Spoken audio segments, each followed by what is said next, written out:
Жеңіскүлдің әңгімелері каналына қош келдіңіз. Бұл каналда өмірде болған шынайы уақиғаларды ғана тыңдай аласыздар. Кейіпкерлердің өздерінің айтуымен, автордың көркемдеуімен, менің оқып жеткізуіммен. Ендеше біз бастайық. Сіз лүпіл басыңыз, пікір жазыңыз, таратыңыз, WhatsApp желісі арқылы достарыңызға ұсыныңыз. Ал Жеңіскүл Тұрсынбаева, жүректегі мәңгі махаббат. 3 бөлім. Өмірге қайта оралғанмен кеудем қақ айырылып, жаралы жандаймын. Түсіме қайта-қайта еңілік кіріп, мазам кетті. Сабаққа кететін уақытта жетті, ертең кетем деп жиналып жүредім. Бейсен мен Еркебұлан келіпті. Хамит, біздікіне отырайық. Енді сен қашан келесің? Қоштасу кеші болсын, деді. Жақсы, жігіттер. Тек қыздарсыз отырсақ бола ма? Дедім. Енді болады ғой, бірақ Жәудір мен Гүлайымның не күнәсі бар? Сен оларды да көргің келмей ме? Деді Бейсен. О, не дегенің, болсын, бірге отырайық. Ренжімеш, түсінесің ғой, деп бетіне қарадым. Міне жігіт, жарайды, кешке күтеміз, деп екеуі шығып кетті. Кешке Еркебұланның үйіне барып, дастархан басында отырғанымызда Бақытгүл кіріп келді. Бәрімізге күле қарады да, сендер шақырмадыңдар да мен келдім, өзім келдім, деді. Көзін қап-қара етіп бояп алыпты. Ол бояу жан-жағына жағылып кетіпті. Ерініне де қып-қызыл далап жағыпты, онысы да сыртына жағылып кеткен. Бәріне итеріле сүйкене менің қасыма бірақ келіп көрсетіп отыра қалды. Ащы судың иісі бұрқ ете қалды. Сені ертең кетеді дейді мына жұрт. Сонда сен мына менен ештеңе сұрамай кете бересің бе? Деді басы селкілдеп, қолымен кеудемді сипалап. Мен қолын қағып жіберіп тұра беріп едім. Отыр дейм саған, деді үстелді ұрып. Ей, сен қайда отырғаныңды біл, неге біреудің дастарханын ұрасың? Дедім сілкіп жіберіп. Ұрам, мен ұрам, мені ұратын адам бар ма? Деді сілекей ағып. Бақа, үйіңе бар, деді Жәудір. Жәудір, мен Хамитті күттім, сұрай ма деп күттім. 1,5 ай өтті, бұл сұрамады. Келмеді. Мен барсам шықпады. Менің сезімімді білгісі келмеді. Деді. Мен, деп орнымнан тұрып есікке қарай беттеп едім. Еңілік сені сүйді. Мен оны құрттым, деді. Бұрылып бетіне қарап, не оттап отырсың? Ол өз сүйгеніне, өз жігітіне кетті ғой, дедім. Жоқ, қайдағы сүйгені? Ол сені сүйді, топас. Менің өмір бойы ғашық болып жүрген Хамитімді сүйіп қалыпты, деп орнынан көтеріліп шетке шығып диванға отырды. Мен сенің Хамитің болмаған, болмаймын да, деп шыға беріп едім. Ол сені 2 апта еңіреп күтті, деді. Кім күтті? Еңілік 2 апта көнбей сені келеді, алып кетеді деп күтіпті, деп сілекейін ағызып, ықылы қатып күліп отыр. Мен қасына жетіп барып, ей, сен не оттап отырсың, дедім, жұлқылап. Ол сен оттап үйіңде елдің сөзіне сеніп көміліп жаттың. Ол сен оттап кім көрінгенге сенесің. Неге сол кезде маған келіп дәл осылай мені жұлқыламадың? Енді тарт қолыңды, деп итеріп жіберді. Басын көтеріп тіктеніп отырып алды да, құда балам да өлердей ғашық еді. Сөз салып та көрген. Еңілік жолатпаған. Содан біздікіне келгеннен менің миымды жеді. Алып қашуға көмектес, деп. Басында келіспегем. Қарасам сен екеуің әмпей-жәмпей болып қалыпсың. Қызғандым, көзін құрттым, деді қолдарын ербеңдетіп. Өтірік айтасың, дедім күйініп. Менің айтқаным шындық. Еңліктің сені сүйетіні шындық. Мен звондап, құда баламды шақырып, түнде еңлікті алдап, сен шақырып жатыр. Яғни Хамит көшенің бұрышында күтіп тұр деп ертіп апарғаным шындық. Мал құсатып көлікке тиеп алып қашқанымыз шындық. Жеңгемді менің әпкем көндіріп жылап еңірегені шындық. Сорлы жеңгем еңлікпен сөйлеспей қайтқаны шындық. Сорлы еңлік сені күтіп 2 апта жылағаны шындық, деп қарқылдап күліп жіберді. Мен оқтай атылып қасына жетіп барып едім, Бейсен мен Еркебұлан құшақтап жібермей қойды. Өлтірем сені, өлтірем, тірідей көмем, дедім. Сол уақыттағы менің жан күйзелісімді біреуге айтып жеткізуге болмайтын жағдай. Алдыңғы жараланған жүрек дәл сол уақытта туралып, бөлшек болып жатқандай болды. Қаным басыма шығып, Бақтыгүлге атыла бердім. Тізерлеп құлап жерді ұрып өзім тұрдым. Бақтыгүл, кет дейм саған, кет үйімнен, деп Еркебұлан айқайлап жатыр. Мен өзімді ұстай алмай ұшып тұрып, Бақтыгүлдің тамағына жабысып, қабырғаға қалай тақағанымды ұқпай қалдым. Қысып көзіне қарап тұрмын. Өлтіре саш, сенің қолыңда өлсем арманым жоқ, деді сығырайған көзімен тесіле қарап. Жігіттер босатып алып, қыздар Бақтыгүлді жетектеп шығып кетті. Қалай сонда? Қалай? Мал құсатып алып қашыпты ғой. Мені 2 апта күтіпті ғой, сорлы еңлік. Сорың беселі еңлік. Әлде мен сорлымын ба? Мен сорлымын, мен. Деп отыра қалдым. Ауа жетпей, басым айналып, жүрегім қысылып кетті.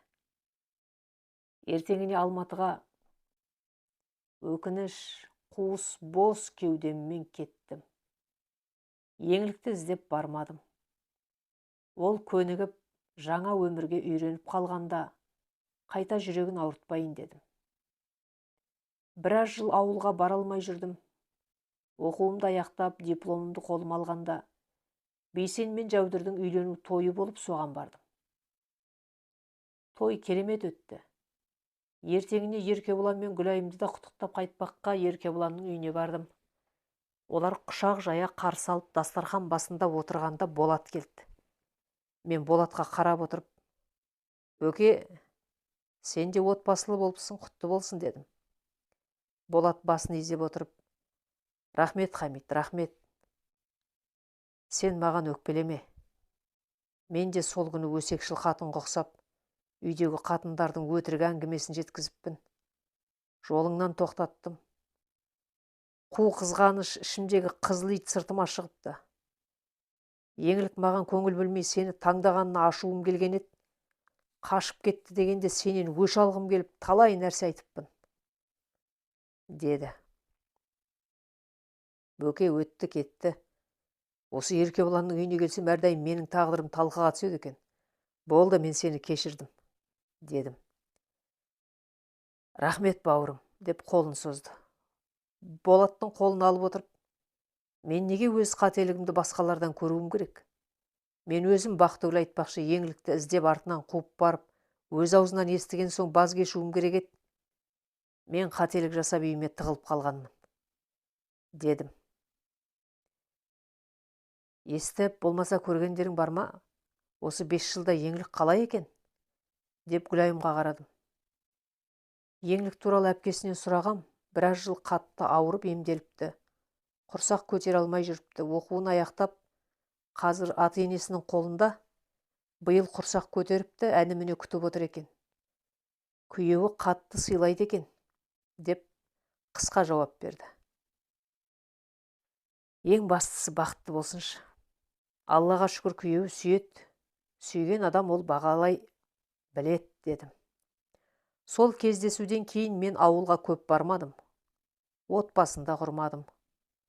Оқыдым, қызметке тұрдым, мансабым жоғарылап, білдей жоғары оқу орнын басқардым. Арада 25 жыл өтті. Кабинетімде отыр едім, хатшы қыз телефоннан: Хамит Рахатұлы, сізге бір кісі келіп тұр. Есімі Еңлік дейді. Кірсін бе? Деді. Еңлік деген есімді естіп орнымнан ұшып тұрдым.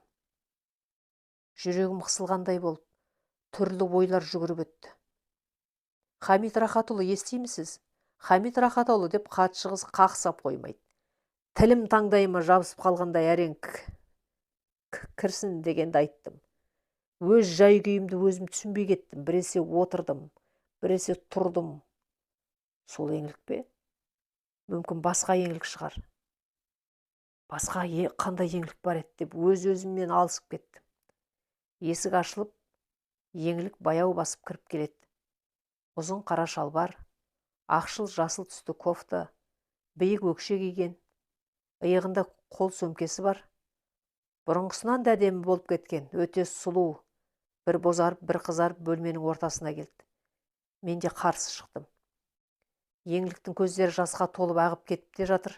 Оны елеп тұрған ол жоқ. Екі көзіме кезек-кезек қарайды. Үнсіздік. Қарап тұрып өз көзіме сенбей тұрғандаймын. Қазір кірпігімді қақсам Еңлік жоқ болып кетердей. Тыныс алмай тұрмын. Ауа жетпей барады. Еңлік сәл қабағын түйіңкіреп, көз жанарын тоқтата алмай, екі көзіме кезек-кезек қарап, ағып жатқан жастарын да сүртпейді. Көздерімен мені аймалап тұрғандай. Мен өзімнің қандай күйде тұрғанымды ұғып та тұрғам жоқ. Еңлік селт еткендей болып бетін сүртіп, көзін тайдырып, басын салбыратты. Маңдайы ашық, кекілі жоқ, бүкіл шашы желке тұсына өріліп жиылған. Сәл қиғаштап қол сөмкесінен бет орамалын шығарып сүртініп жатыр. Мен мелшиіп тұрмын. Жүрегім басымда соғып тұрғандай. Хатшы қыз түсінбей есіктің көзінде тұр екен, соны көріп есімді жидым. Хатшыға көзімді жұмып шығып кет деген белгі бердім. Сол кезде ғана сездім, менің де сорам ағып, бетімнің бәрі жас болып тұрғанын. Тез бет орамалымды шығарып сүртініп, Еңлікке қарадым. Өз көзіме өзім сенбеймін. Ол сәл қасын көтеріп күліп жіберді. Мен де күлдім. Тағы үнсіздік. Ұзақ қарау. Сан сөздер, сан сұрақтар санамда қойылып жатса да, көзіммен Еңлікті аймалап өліп барам. Сәлеметсіз бе, Хамит Рахатұлы? Мен сіздерге жұмыс бабымен келіп едім, деп ақырын сабырлы дауыспен айтты. Отырыңыз, Еңлік, деп әкесінің атын білмеген соң өзінен сұрап, тоқтап, орындықты нұсқадым. Асқар қызымын, деп орындыққа отырды. Екі қолын алдына қойып сәл күлімдегендей болды. Еңлік Асқар қызы, бірдеңе ішесіз бе, дедім. Өзім ішпесем болмайтын күйде тұрған соң. Су бола ма? Деді. Еңлік те жұтынып. Алдымда тұрған графиндегі судан құйып беріп, өзімде іштім. Әрең дегенде өзіме келдім. Амансың ба, Еңлік? Дедім дәл алдында отырып. Ол мейірлене көзіме кезек-кезек қарап алды да, амансыз ба, Хамит? Деді. Көздерінен тағы жастары домалап кетті. Екеуміз де кеудемізді толтырып терең күрсініп алдық. Еңлік суды қайта ішті. Қалың қалай? Күтпеген тосын кездесу болды, дедім. Еңлік күрсініп, «Я, сіз күтпедіңіз, мен сіз екеніңізді біліп келдім», деді сәл жымиып. «Келгенің жақсы болды деппін». Еңлік күліп жіберді. Мен де күлдім. «Хамит Рахатұлы, келген себебім, мынау мені сіздердің ұжымға жолдамамен жіберген еді», деп қол сөмкесінен бір жапырақ қағаз шығарып ұсынды. «Я, өте жақсы, бізге керек маман екенсіз», дедім қуаныштан төбем көкке жетіп. «Хамит, Мен өтінішпен әдейілеп сізге тіке кіріп отырмын, болмаса хатшы қызға беріп, сосын жұмысыма кірісе берер едім. Мен ойланып қалдым. Айт, тыңдап отырмын дедім. Мен сізбен бірге бір мекемеде жұмыс жасай алмаймын. Ашық айтып отырмын. Бірге жұмыс жасауымыз мүмкін емес, деді, тіктене қарап. Неге? Хамит, сол сұраққа сіз жауап бере аласыз ба? Мен ойланып қалып, қандай сұраққа? Неге бірге жұмыс жасай алмайтынымызға?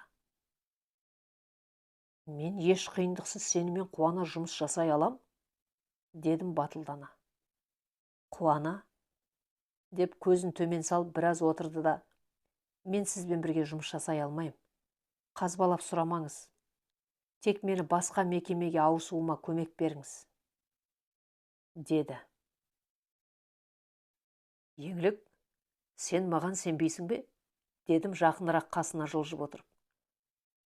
Жоқ, мен өзіме сенбеймін, деді бетіме жалт қарап. Қалай сонда? Сен еш себепсіз менің қол астымда істегің келмейді. Оған қоса еш себепсіз өзіңе сенбейсің? Себеп бар, деді Еңлік орнынан тұрып терезе алдына барып. Бар болса да, сен неге сол сынақты жеңе алатын күшің бар екеніне жол бермейсің? Мүмкін сен жеңетін шығарсың, дедім қасына келіп. Еңлік ойлы көзбен бетіме қарап тұрды да, өзімде қаншалықты күш барын бағана мен көрдім.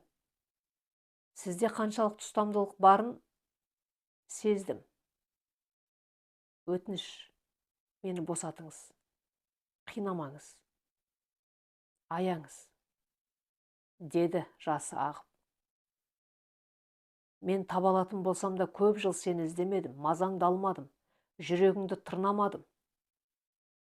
Енді тағдыр өз әкеліп жолықтырып тұр. Неге біз сол мүмкіндікті жіберуіміз керек? Дедім. Ол сонда қандай мүмкіндік, деді Еңлік мұңлы көзімен басын қисайтып. Күнде бір-бірімізді көру, амандасу, аман сау екенімізді сезіну. Мен бағана айттым, мен өзіме сенбеймін, деп, жылдар бойы ер азаматым бар болса да, сізді армандамаған кезім болған емес. Аллам куә, мен күнәһармын. Бірақ мен тазамын. Жарымның алдында ақпын. Сол сізді армандағаным үшін мен онсыз да өзімді жегідей жеймін.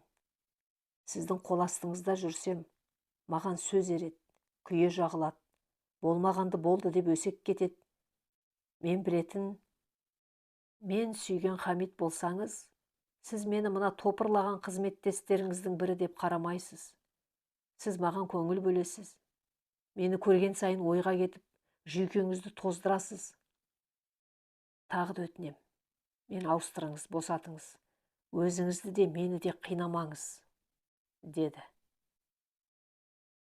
Бас салып құшақтап алдым. Шашынан иіскеп, аймалап, көздеріне қарадым. Керек емес, деді ақырын. Қайта құшақтап, иіскеп, өз-өзіме ие бола алмай дірілдеп тұрдым да жібердім. Басымды изеп, қағазын қайта оқып, кері хат жазып қолына ұстаттым. Тамағымда түйін, көзде жас, ешқандай шара жоқ. Мен Еңлікті байлап ұстай алмайым. Ол өзінің шын сезімін, жан күйзелісін айтты. Ашық айтты, жасырмады, қорықпады, алдамады. Қош, аман бол сүйіктім, дедім қағазды қолына беріп тұрып. Қош, сіз де аман жүріңіз, деп жылдам басып шығып кетті. Үстелді бір қойып, зырқ ете қалған басымды ұстап, отырып қалдым. Сосын ұшып тұрып терезеге қарадым, Еңлігім кетіп барады. Кетіп барады. Сөз, не деген ащы да тәтті де сол сөз, сүйектен өтетін де сөз, отбасын құртатын да сөз, абыройды төгетін де сөз. Сол сөзге ере бермеу керек екен ғой. Мен өмірімде үлкен қателік жасап, сөзге, өсекке сендім. Сүйгенімнен айырылып, өмірге деген сенімді жоғалтып, басқа ешкімге ғашық бола алмадым. Сол періште еңлігімді қорғай алмадым. Түсіме кіріп шақырса да түсінбедім, тек өз-өзімді аядым. Мені алдады деп ойладым. Бірақ еңлік маған ешқандай да уәде бермеген еді. Мен оны кінәладым. Жоқ жерден өзімді құрбанмын деп санадым. Ал шын негізінде қор болған.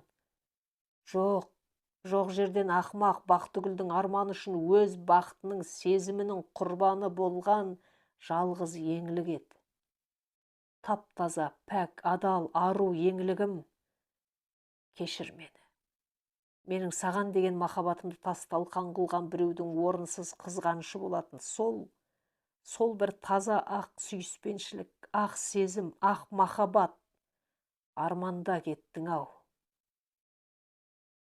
Қош махаббат, қош сезім, жүрегімде мәңгі қалған бірақ адам сенсің ғой. Еңлік. Әңгіменің соңы. Авторы Жеңіскүл Тұрсынбаева. Оқыған Нұрлыгүл Өтемісқызы.